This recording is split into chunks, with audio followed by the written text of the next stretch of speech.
Ready na ba ang tanan? Ready na ba mo tanan diha karon sa kuan? Karon sa Valentine's Day. Ready na kayo mga pamilya at ang mga bulak din ana. Ready na kayo. Unahon ba ang asawa ay mga uyab ha? Ayaw ba ninyo unahain taon na inyong mga mga uyab? Unahon dapat ang asawa or ang mama. Mugin ay unahon ninyo paghatag. Dili kay ang mga kauyaban ha. Mga kakabitan na Ginoo ko. Tapos pagpugong-pugong pod mo, oy kay aron dili ta mga buros tanan.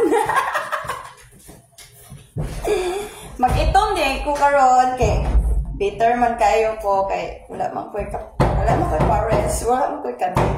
Kasi ani. Ayusin natin ang ating buhay ha.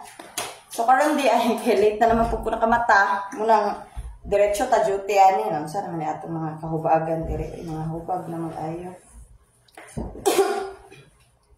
So basta mo to kung ingon pag Valentine's Day kailangan gid ninyo magkanang kanabitang mag-control kay isod na may manghilak pagkahuman sa na manghilak dayon mo kay wala na inyong uyab lakaw na dagan na kay di gustong makaboros, di ba? So, mura niya akong outfit karon kay di man ta mag-date. Ay! Bitter man ta white and drop sa ta karon. So, yan yung watay Paris, no? Pero before baya sa ko ka ng nabuhi pa to akong bana. Kaya always ko makadawat og gift, mga anniversary. Always ko makakuha na kay kuan man to siya. Nana man to siya kaporsigido mga hatag dako. Karon kay wala naman, so inani lang sa to outfit karon. So moro to. Basta ha, unahon ba ang asawa, ay ang kabit.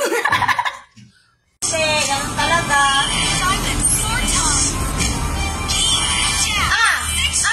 Oh, ano ka? Bawi na yun. Ala, buenos kay ko karon. Isa pa. Buenos kay ko. Buenos kay ko. Hapit ko na mag-20 Go! Speed yan. Sige pa. Jack.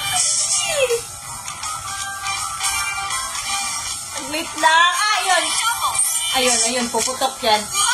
Ayun. Isa pa. Walang joke. Bawi na yan. Bawi. 1-6 punan.